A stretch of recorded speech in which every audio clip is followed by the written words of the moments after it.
Mana qarang videoyimni. Ko'ryapsizmi? Bunaqa driftlarni ancha-munchasi eplolmaydi mana. Internetda qancha like yiqqan bilasizmi? Hozir bitta zo'r qilib drift qilib beraman yana.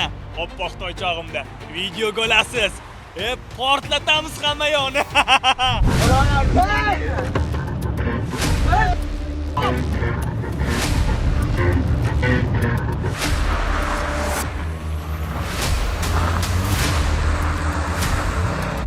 Xorazmda xuddi shu kabi ko'rinishda Cobalt rusumli avtomashinaning davlat raqam belgilarini yeyishgan holatda xavfli harakatlarni sodir etgan haydovchi ushlandi.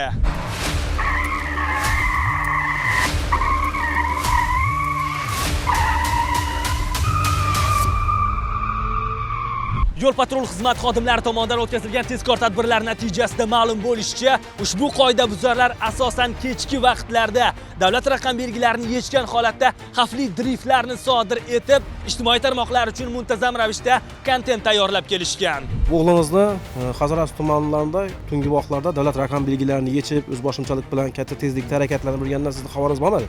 Yo'q, xabarim bo'lmagan. Bilmadingiz? Bilmadim. Bundan o'z nazoratim olaman. Tekrarlanmaydi. Farzandimga mashina bermayman, umuman qo'ldan mashina mindirmayman. Kamera tushmaslik uchun, yo'l patrul xizmatlari topmaslik uchun men. Baribir topildingizmi? Ha, kechirim so'raman, boshqa mashina haydaman, boshqa jo'ramlar ham haydamasin. Aytgan ishimdan pushaymonman. Qaytib takrorlanmaydi. Sho'xlik aytganingiz sizga og'irlik keltirishi mumkinmi? Ha, jo'ramalar yoshlik aytdik, bizlar yo'l patrul xizmat xodimlari topolmaydi deb o'yladik, topdilar.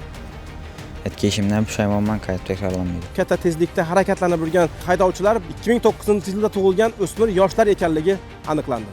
Belgilangan tartibda ushbu voyaga yetmagan shaxslarning ota-onalari chaqirtirilib, ota-onalarga nisbatan Ma'muriy javobgarlik to'g'risidagi kodeksning 47-moddasiga asosan ma'muriy bayonnomalar rasmiylashtirilmoqda. Ota-onalar bilan va o'quvchi yoshlar bilan profilaktik suhbatlar olib borilmoqda. Yaxshiyamki yo'l patrul xizmat xodimlari ushbu qoidabuzarlikni vaqtida bartaraf etishdi, yo'qsa internetda like yig'aman deb o'z hayotlarini xavf ostida qoldirgan yigitlar kimningdir hayotiga nuqta qo'yishlari ham mumkin edi.